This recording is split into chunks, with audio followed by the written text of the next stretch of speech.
So I just want to go around and see if anyone has any specific questions on what we covered last week, any problems that you encountered or anything like that. So let's start with you, Gladys.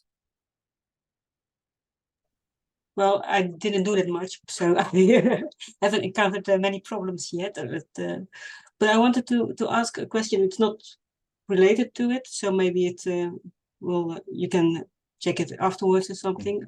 It's about making a template for the layout manager and how to use it. Yeah, we probably have time to look at that. This is a pretty informal session, so it's just whatever comes up. Yeah. Okay. So that is it for me. Okay. Yeah. And how about you, Thomas?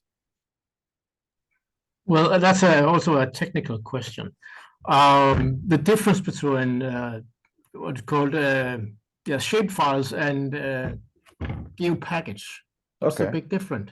Okay. Yeah, we can look at that. I need to use shapefiles because I can send the shapefiles directly to my GPS.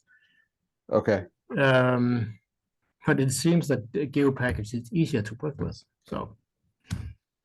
And yeah, there are definitely advantages. It's more modern, but yeah, we can. Yeah, but it doesn't work with my GPS. I would love to only have one file instead of 4 or 6 or how many there are. It can even be up to 8 sometimes. Yeah. Yeah. It's a bit annoying, but it's very easy. I just sent the shapefile to our GPS, and then it's not a problem, but it's easier just to have one file.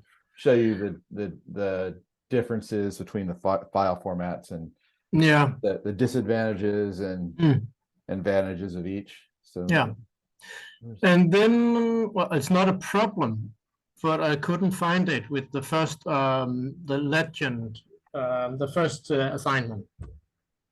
You couldn't find. Well, the problem is that I met the patch legends, or what they call yes, for the roads, and it was the lines were very fat, and I want to make them slimmer. Okay. I don't know. It's probably because there's somewhere I can manage how what is it called? The thickness of the line. Yes. Okay. Yeah, we can look at how to change that. It's probably very, very easy, but I couldn't find it. It is, and it's not something. But you can't do it from the print composer. You have to do it. Yeah. But yeah. We'll look at that. Well, I don't think there was any other problems as such. Okay. Good. So. And Jesper, anything else you wanted to look at? Jesper sent me a question earlier today that we can also look at, but yeah. So I had with the shape patches. I did the different sections of the municipality of Copenhagen, and I wanted a top one for like the whole of Copenhagen, but I was unable to figure out how that would work. Okay.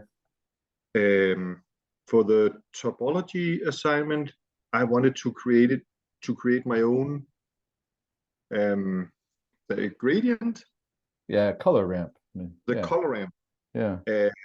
And I tried to, and I succeeded in copying the one used in the description, but I was unable to edit it. So I tried to do my own, and when trying to apply it, I was unable to find it.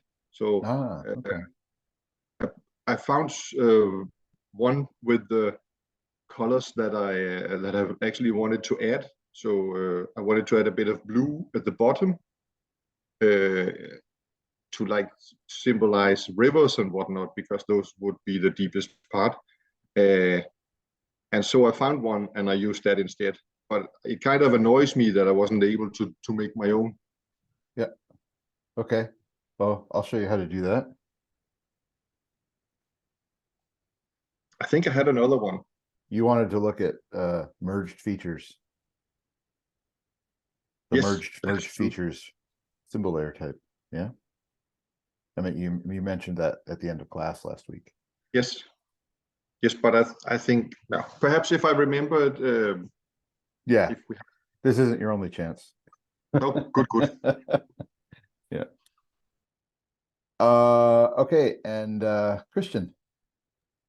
Yeah, I had one small technical problem when I tried to, like when I had selected the forest for the legend patch, tried to put it into the style manager. When I copied it in, it didn't have all the coordinates. Oh, okay. It just wasn't there, so Okay. And well, we can look at that and maybe and if it helps, we could have you share your screen and see what you're doing if that would be nice. yeah, okay. So let's see. Let's start with Gladys's question about print composer templates. So let me bring up let me share my screen. And so here I have a map, and if I want to create a new, let me see, do I have a layout in here? Yeah, I do have a print layout. I have no idea what this looks like. That's not really going to work. I'll close that. So let's see, I'm going to go and create a new print layout, call it demo.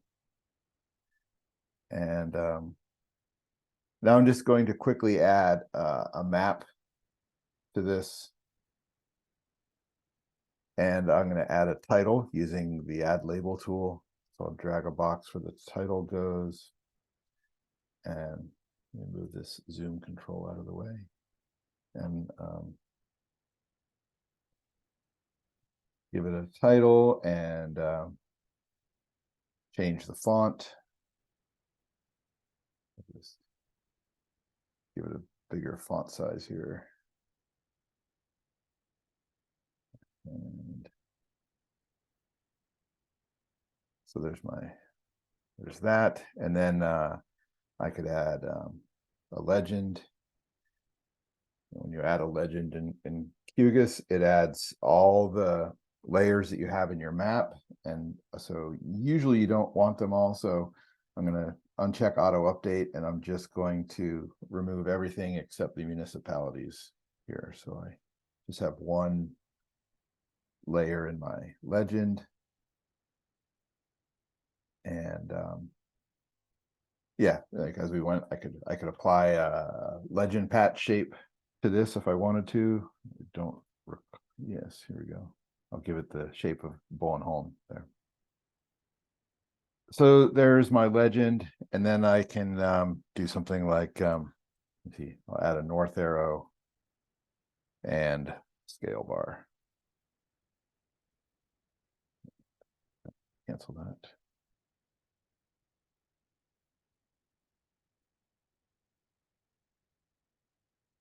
Why is that happening?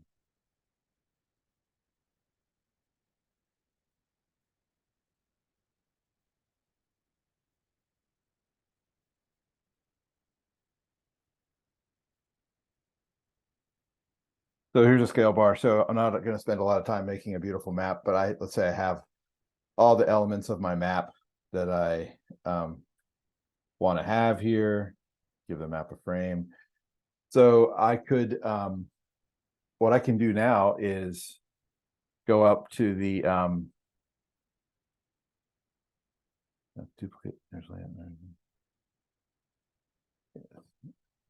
I can check this button to save this as a template. So I can save this as a template, and I'll put it into courses, and I'll just create a new folder here. Templates. And I'll call it my template. And maybe this is A4, so I'll also just put A4, the sheet size, in the name, and click save. So now I have my map created. So the way I can then use this template, what the template does is it stores all the different items that you have on your map. And so what I can do is basically apply that template to a new print layout. So if I, for example, go in here and I create another new print layout, demo 2, and I can then go to layout, add items from template. And so I can go and choose the template that I just saved, which is a QPT, a QGIS project template file, and click open. And it basically adds all of that material to my map. I could use this for a completely different project, and then the map would change. And so I may then have to update the legend or adjust the scale bar or change the title and things like that. But all of the elements will already be there. So for a lot of people, they will create a template for different sheet sizes, maybe one for portrait, one for landscape orientation, or portrait and landscape, rather, horizontal and vertical sheets, and maybe different sheet sizes for different purposes.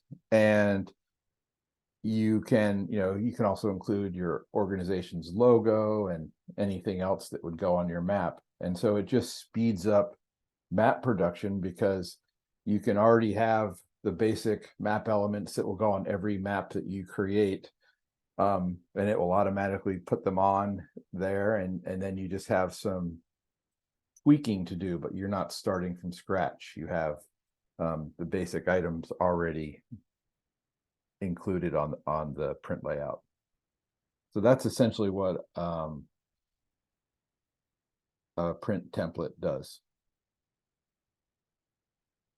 And you can use them another way. You can also go to, for print layouts, there's a layout manager that you can also get to. So if you go and open up the layout manager, I can choose to, with this new from template, I can choose specific and browse to my, where was that? Somewhere.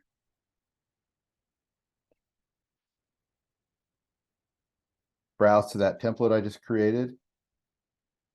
And I can tell QGIS to create a new print layout from scratch here by choosing specific and browsing to my print template in the layout manager. And then I click create, give it a name, and it will create that new print composition based on the template. So that's basically the same result, but a slightly different workflow using the template manager.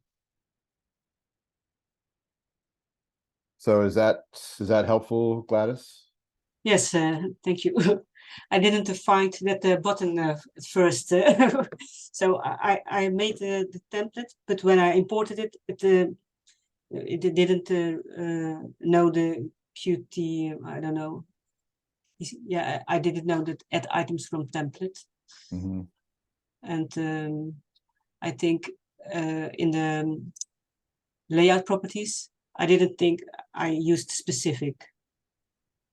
So Okay, yeah. When you open up the print manager, yes, is over here, layout manager. Yeah, you choose specific. Yeah. So I think that was my mistake. Okay, good.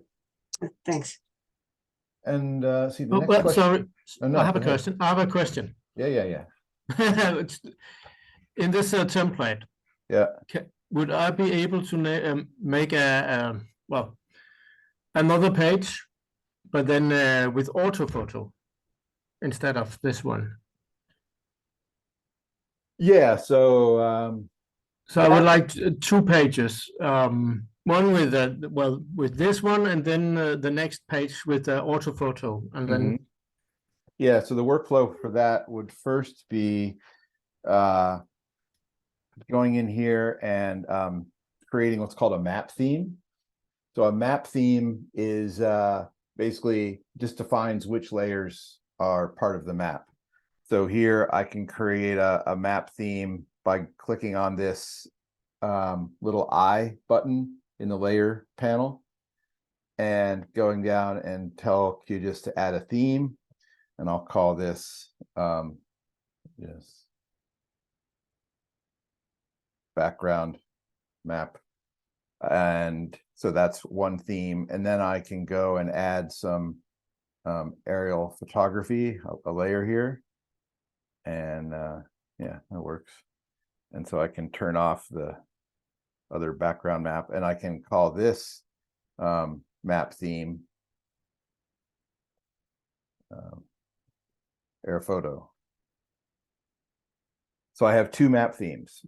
And so now that I've built them, the only difference is which layers are turned on. So I can go here and I can tell QGIS I want to have the background map theme, or I can go and switch it to the air photo map theme.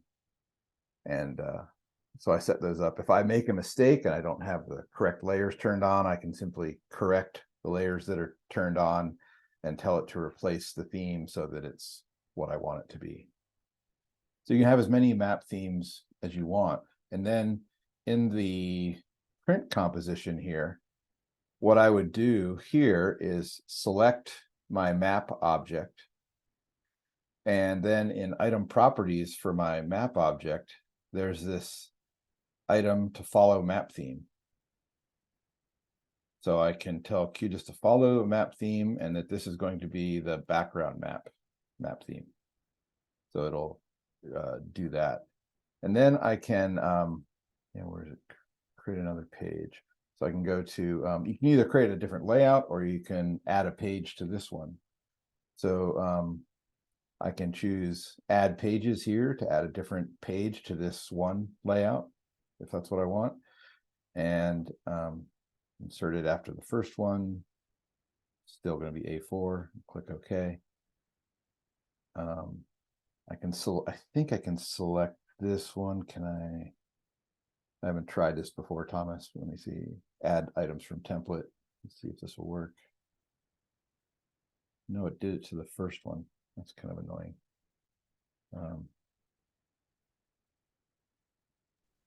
can you copy page? Yeah. So let me undo that. So I can simply copy all those, Control C, and then Control V and paste them and position them on the other sheet like that. So for this second sheet, then I'm going to select the map again, and I'm going to tell it this one follows the air photo map theme. So there I have my two maps with different background maps. Is that what you were wanting to see? Yes, that was perfect. Thanks.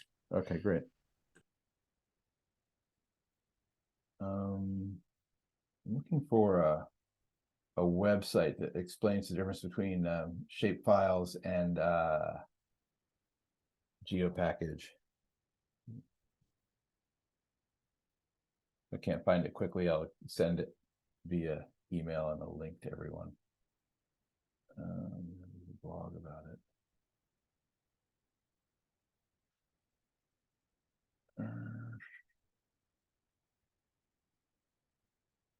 Okay, well, I'm not finding it, but essentially, the difference between a shapefile and a GeoPackage is just two different formats for storing vector data. So a shapefile, so let's say, so I have my municipalities here. It's easy to use either format. I can right click on municipalities here and choose export and save these features out to a shapefile by simply changing the format here. So QGIS can export this layer to any of these formats. So I can just choose Esri shapefile, and I'll just put it in that same template folder I was just working with here. And I'll call this municipalities.shape. Click save. And okay, so now I have another copy. And then I can right click on this and export it out also as a geo package. With a geo package, you have to just give the geo package a name. So one difference between these two is that a shapefile is just a single layer in it. So it's either point, line, or polygon. A geo package is a small database, and it can store multiple layers in it. And so a geo package is good for an entire project simply because you can store all the layers for a whole project in one geo package. The geo package also has the advantage of being able to have a QGIS project file stored in it, as you've seen. And you can also store layer symbol styles in the geo package. So there are some definite advantages to the geo package, but for most use cases, the shapefile is fine. So I can save this out to a municipalities geo package. And so if I hover over this, I can see that one is from a geo package, and this other one is from a shapefile. And if I open up the folder that contains these, you will see that all these files here are part of the shapefile. So it created 6 different files, all with the same prefix. And for a shapefile to be valid, you need the .shp, which is the geometry of the features. You need the dbf, and you need the shx. So those 3 files are mandatory to have a valid GIS layer in the shapefile format. The dbf is the attributes, and the shx is like an index that links the features to the attributes. So you have all the pieces there. But you can obviously have others. The PRJ stores the coordinate reference system information for it, and sometimes there are index files and other things. But one important thing is that people used to make a lot of mistakes, and still do, with shapefiles. Like if I say, you know, ask a customer for a shapefile for some data that I need, they might just email me the .shp, and it's not a valid layer without also having the dbf and the shx. So transferring these, people made a lot of mistakes. So the other disadvantage of a shapefile, and the reason people are trying to find alternatives for it, is that if I open up, let's see how this worked. If I open up the shapefile version of this, I don't know if we had any very long field names in here. Yeah, we did. See, a shapefile can only have field names that are 10 characters long or less. So if you had a field name that was longer than 10 characters, when you save it as a shapefile, it will just cut it at the 10th character. And so what happens a lot of times, if someone had long field names, they may have all had the same prefix. You know, the first 10 characters might have been the same between several fields. And so you end up with fields that look like they have the same name, or I think QGIS will actually call it DQ response 1, 2, 3, 4 if we had a bunch. But you have a limitation in a shapefile with how long a field name can be. So aside from that, it's a perfectly fine, stable file format. If we look on the original layer, which was a geo package, we can see that oh no, I guess none of these were longer anyway. It's probably But if I wanted to add a new field to this geo package and call it, you know, a really long field name, I can do that. And QGIS can handle the whole length of a you know, the long field name in a geo package. So that's the difference in a nutshell.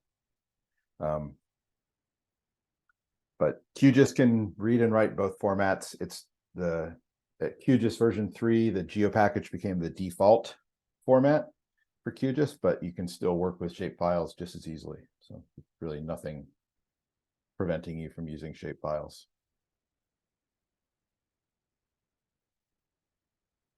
And let's see, Thomas, you had the question also about line thicknesses. So let me turn off some of these. So if I have a line layer here, I'm sorry, you had a question about changing the widths of lines. but good. I'm sorry. Yeah. The geo packages can also hold a QGIS project. Yep.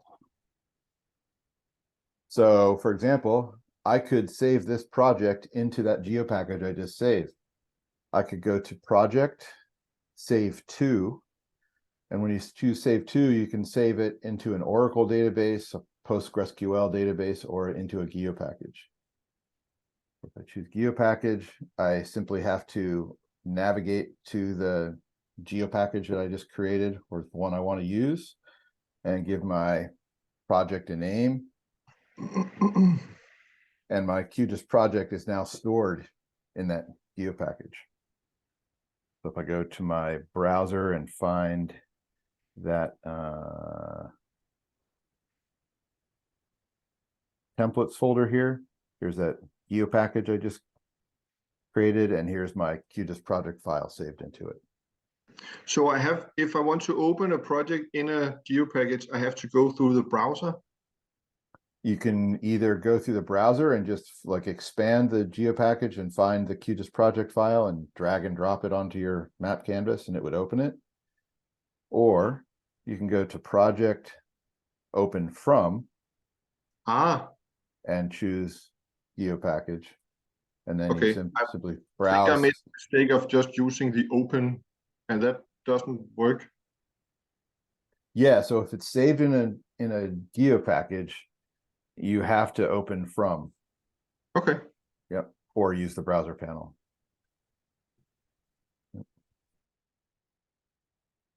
And for line thicknesses, it's fairly straightforward. Let me see. I have some cycling routes here, and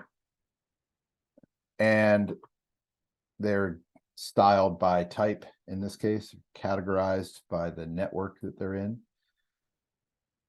But I can if I wanted to change the thickness of one of these line symbols, I can just double click on the line symbol. And this is a combination of two simple lines. But if I choose the simple line symbol layer type, then I can change the stroke width. The stroke width is the thickness of the line. So I can make it thinner or make it thicker just by changing the value in the stroke width. So that's all you need to do, Thomas, if you want to make a thinner or thicker line, is choose the simple line component and change the stroke width. And then if you're going to create a map that is using legend patches with this, it will look like whatever your symbol is here. So if I've made it with a thicker line and I go and create a new print layout and add my map and add a legend. And again, I'm going to remove everything but that one layer.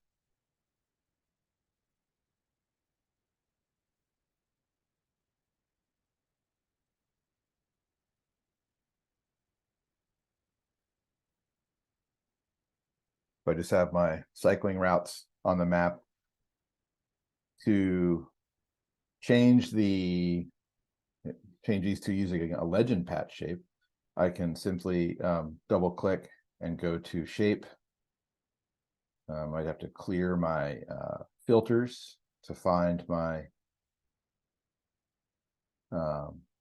legend patch shapes, and then I can just choose one and it will get applied, and you can see the legend patch shape. Well, that'll be the shape of the legend patch, but the symbol will be whatever symbol you applied in QGIS. So I made these lines thicker for the national symbol and then the others, so it comes out as a thicker symbol in the legend.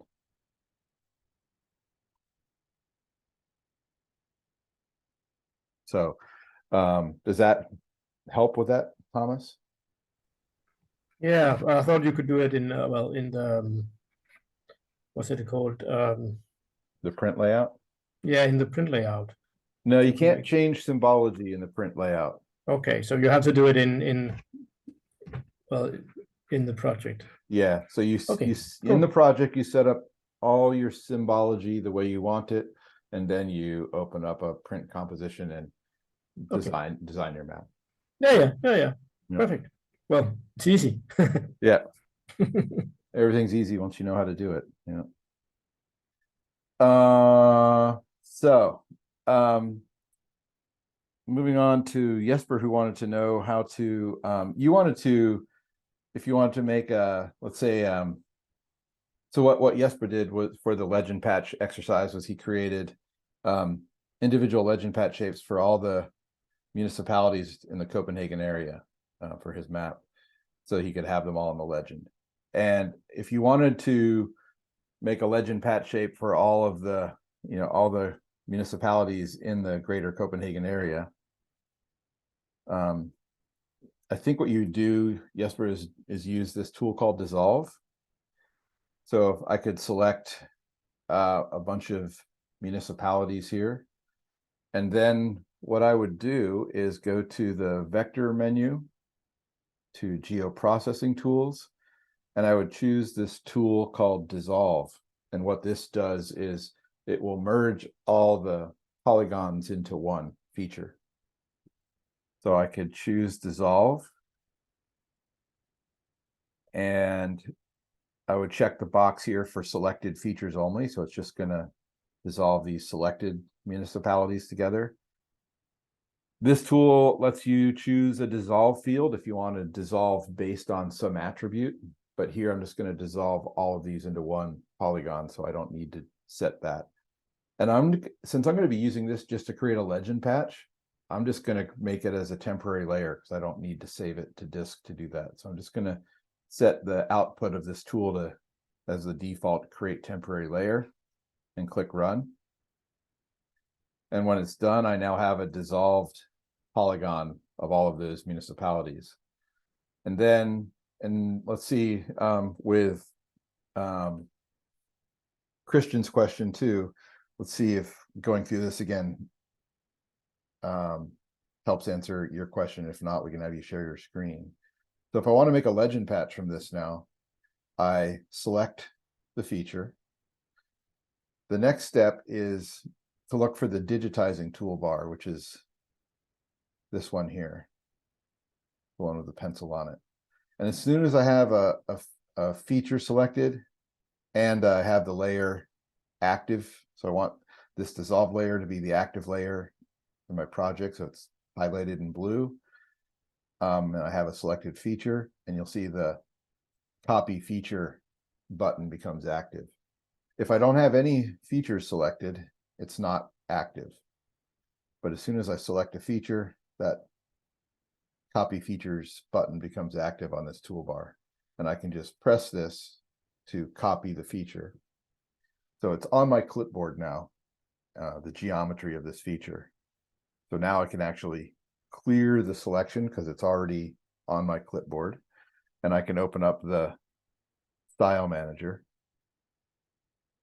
And I can switch to the legend patch shapes tab.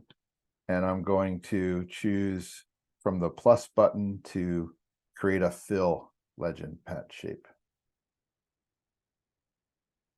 and I'm going to remove the existing expression, which is just for a standard rectangle. And I'm going to do Control V to paste my geometry from that dissolved polygon in here. And remember, there's these 3 closing parentheses at the end, and we want to have it end with that. So we're going to basically select all the text after those 3 closing parentheses and delete everything after that.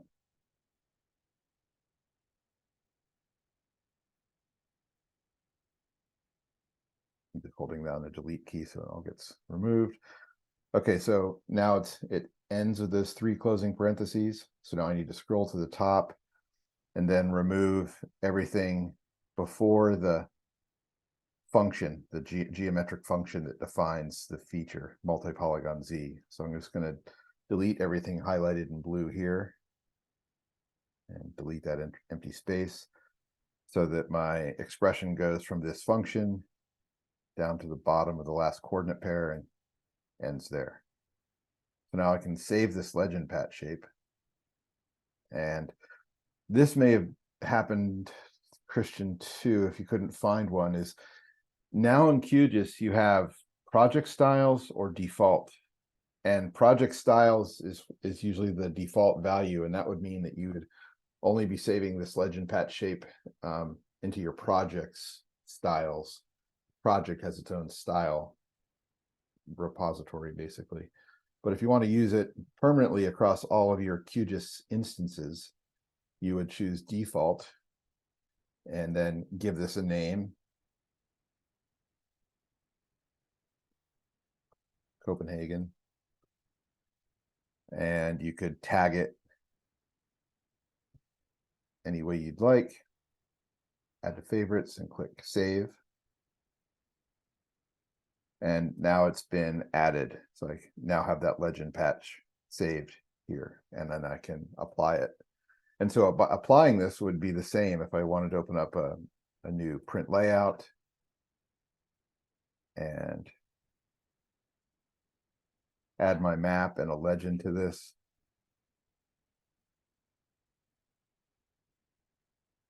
Again, I'm going to remove everything except that one layer. So I can double click on this layer, double click on the shape. And again, I need to set this up so that it's reading the right tagged styles or from the right style database. So I don't want project styles, I want my default styles.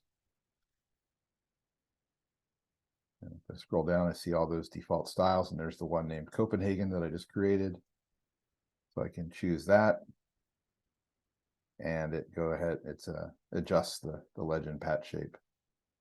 Oh, I'm going to click on this again. It looks kind of smashed. I can also choose preserve aspect ratio, which will maintain the correct shape. And then I can, increase the size if I want to make it a bigger patch on the page. And there it is.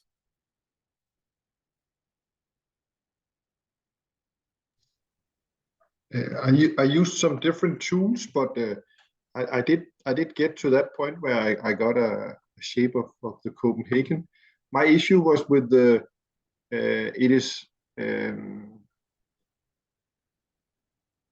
my municipalities is one layer, and I have a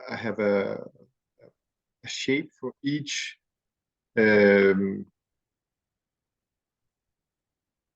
row of data or whatever. So I wanted like a top one. Actually, it's the same with your bike tracks. So you have the different kind of bike tracks, but if you want something on the top, like a Oh, so yeah, so you for example here with municipalities, if I use the categorized renderer and choose municipality name, and hit classify, and it comes up with a different symbol for each one. Yes.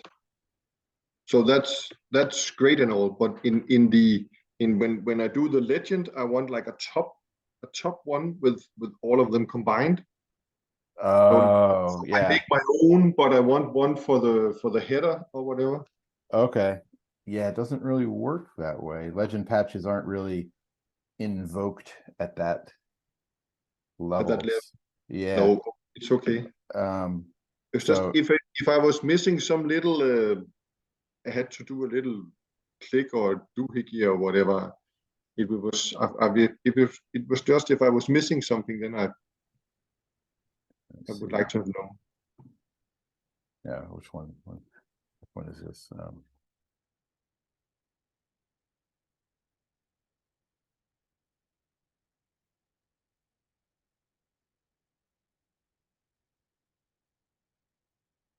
So yeah, if I bring up my print layout and I want to add that layer classified like this, there is no symbol for the top. There's you only have symbols for each individual category here, so there's never a symbol for the header. You would have to do something like I could copy and paste this legend, and from this one I could remove that, and from this one I could remove the other layer, and I might be able to make this, create that effect where I have, this sitting up here like that, and I take the name away.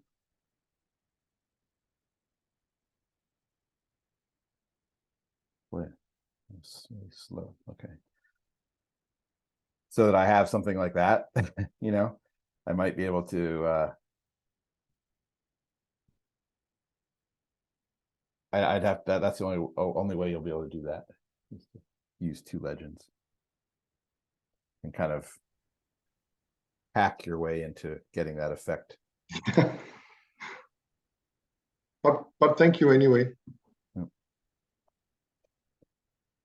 So, Christian, did that at all clarify what might be going on with your legend patch shapes? Yeah, I tried following you every step, but it doesn't copy the coordinates. Like Okay. the three emphasis just isn't there. Let's see. I'm gonna have you share your screen. Yes. Let me see, make sure that you have permission to, yeah, you should be able to share your screen now. Yes. Okay. I hope you can see it now. Yep. Okay. So I have selected the forest layer. Yeah. I select this patch. Yeah. And do I need to toggle on editing? Oh, you do not. You should just okay. copy features. Copy features. Yeah. Style manager. Yeah. Legend patch. Yeah. And this, what's the different kinds of? Well, it's point, line, and polygon. Okay. So polygon is fill. Then Control V, and I only get this in. Let's see. Can you expand it a little bit? That's interesting. Yeah. And yeah. I see what you're saying. But was this a new feature? No, and it's been there for several versions of QGIS. Okay. What version are you using? I can just close this. I am ho. Yeah, you're using the current long-term release, so Yeah. it should be fine. So That's yeah. very strange. Have you tried just with any other layers just to see if you could do it with another layer? I've Like- not tried with an. Like just try selecting a municipality, for example, and seeing if it works. we can try. Oh, and then Yeah. in here.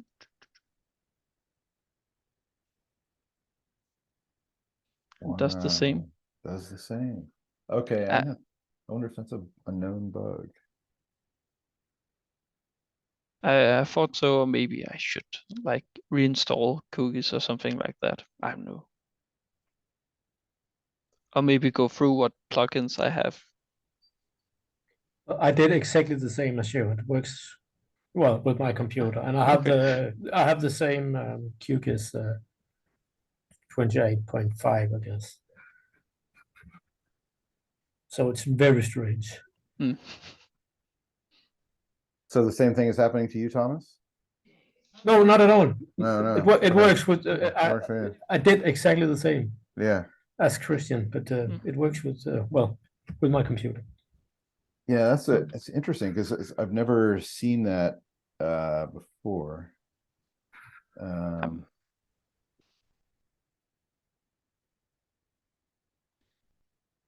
I think maybe I have some digging to do, trying to turn off plugins and maybe reinstall it. Yeah, I'm gonna search to see if there's before the class next week, see if there's a known issue around that. Let me see if this other Hmm. workflow should work or not. Let's see.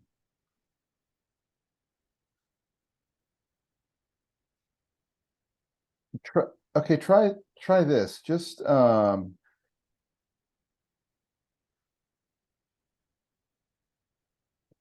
so close the new legend patch shape and the style manager and just hit Control C on your keyboard with that. Okay. And Done. now open up the style manager again and see, Oh, if that could do it. because this should work too, just hitting Control C.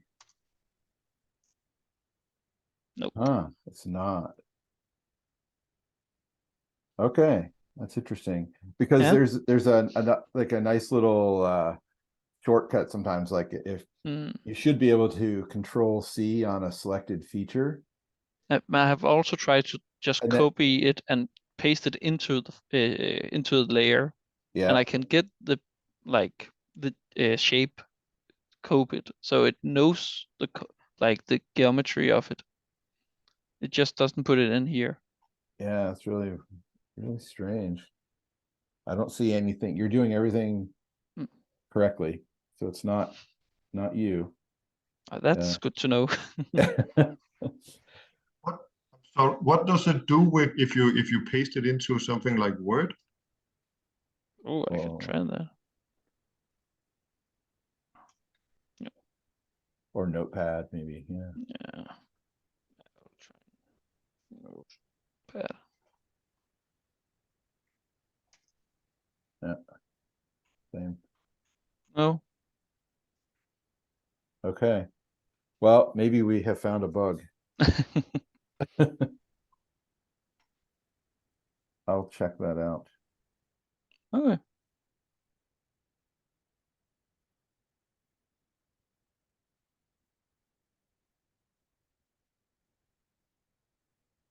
Because a nice little shortcut in QGIS times if you want to create a new layer from a selection, you can select those features and do Control C like you just did, and then Control Alt V, and QGIS will create a temporary layer from your selection. But Okay. I'm guessing that won't work for you either, since it's not copying the geometry. Yeah, because it is copying Control Alt V.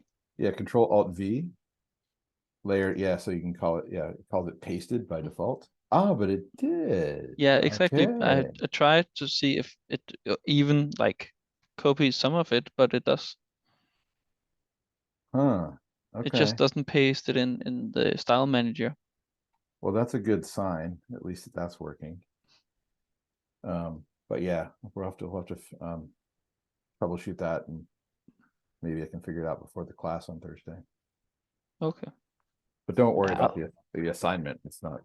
No. I will also try to see if I can figure it out. Who Okay. knows?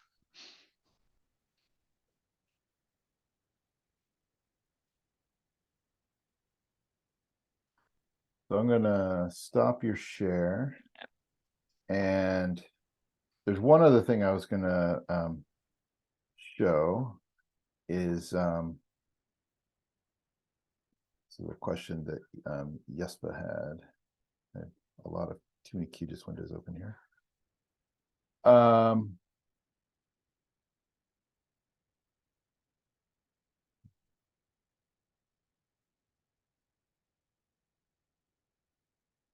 So Jesper is wondering about the dissolved features renderer. Symbol layer type, I should say. So if I select the simple fill here, down below, or up here, there's this, I don't have to select simple fill, sorry. Instead of single symbol, I can switch to merged features. So merged features, I just showed that dissolve tool where I dissolved the municipalities around Copenhagen into one feature. And this merged features renderer kind of works like that dissolve tool, but just in the way the features are rendered on the screen. So here I have all the municipalities in Denmark. And if I choose merged features, it's a little slow because the geometry is kind of complex on some of these, but it will merge all of these into one polygon in the way it's shown on the map.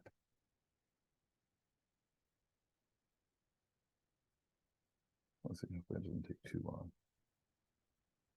I have a PowerPoint slide with it too. But that's what it does, is it will dissolve all of the features. And this is there for both lines and polygon features. So you can use this merged features renderer for lines or polygons. There we go.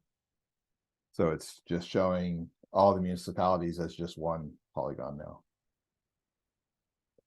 But it's really just a rendering tool. It hasn't changed anything on disk. You couldn't export this out as a single feature. It's just a rendering tool. No, but it's rather nice, except for that it's really, really slow. Yeah, it's really slow on this because the municipalities, this is the most detailed version, and they have some pretty complicated geometry, so I'm not terribly surprised. But this could be used in like so you have the buildings, which are so in cities where buildings are close up to each other. You could if you want to use the drop shadow or the inner glow or whatever, you could treat them as one big unit instead of separate blocks. Yep. Oh, so that's kind of nice, isn't it? Yeah. You should try that. That would be interesting. It should work.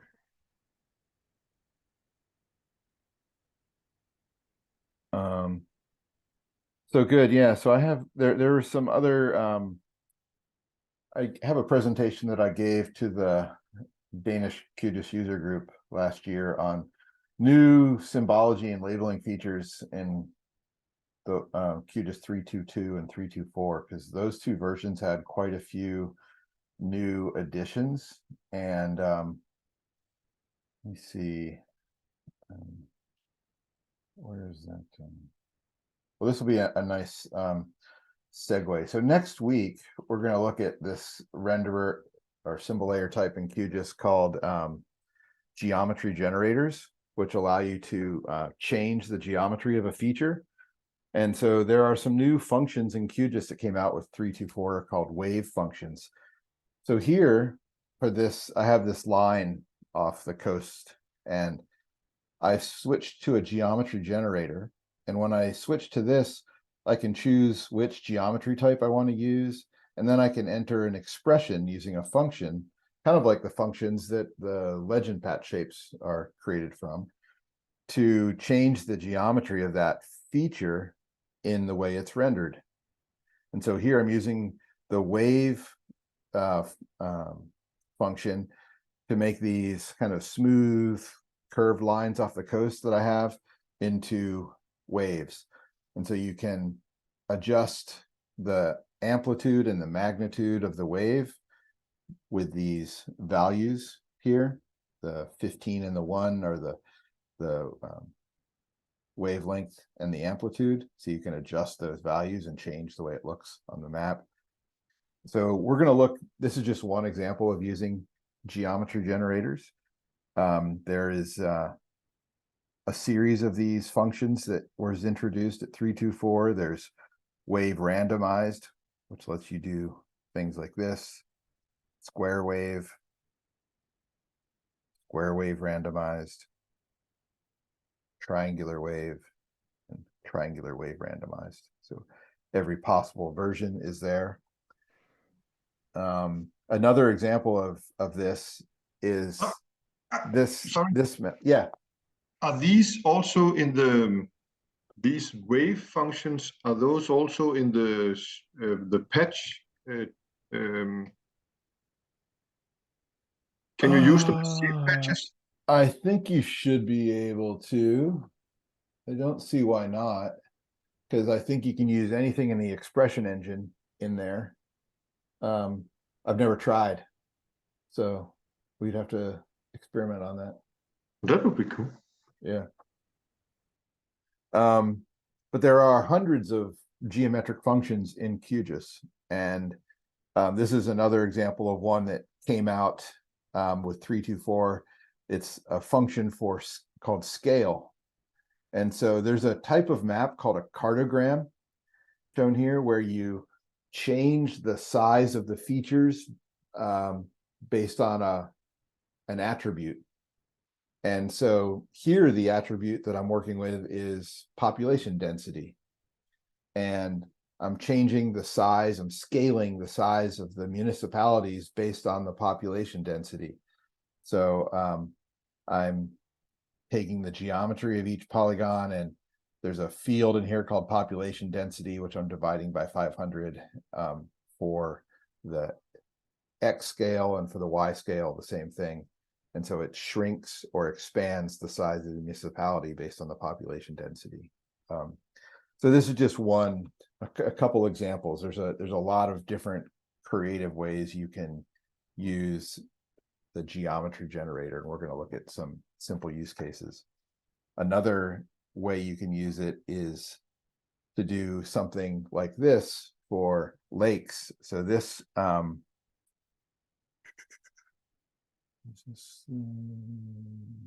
think this is, nope. So this is a more complicated expression, but it creates what we have here called exponential coastline buffers, which is another kind of retro cartographic technique, which can be quite nice for lakes or for coasts. And this is, again, done from the lake polygon, but using an expression to create these exponential buffers off the coast to show that as a symbol for the lake. So that's a kind of a short introduction to one of the topics we'll cover on Thursday. And we'll also look at the 3D viewer and animating time-based data and things like that. So there's some interesting topics on Thursday. So we're just about out of time. Are there any other questions that came up?